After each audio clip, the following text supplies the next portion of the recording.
And so like that's what omnipresence is. And like this is who these AI tools are really designated for right now. If you've been putting in doing long form content creation, you need to start using the AI tools. Because right now, most of them are still free. And on top of that, the ones you do have to pay for, like you're not paying that much money. And I can guarantee you from what I've seen.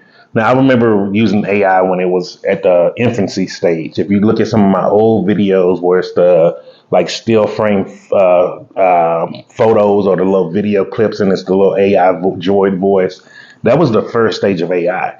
I didn't know this is what it was coming to.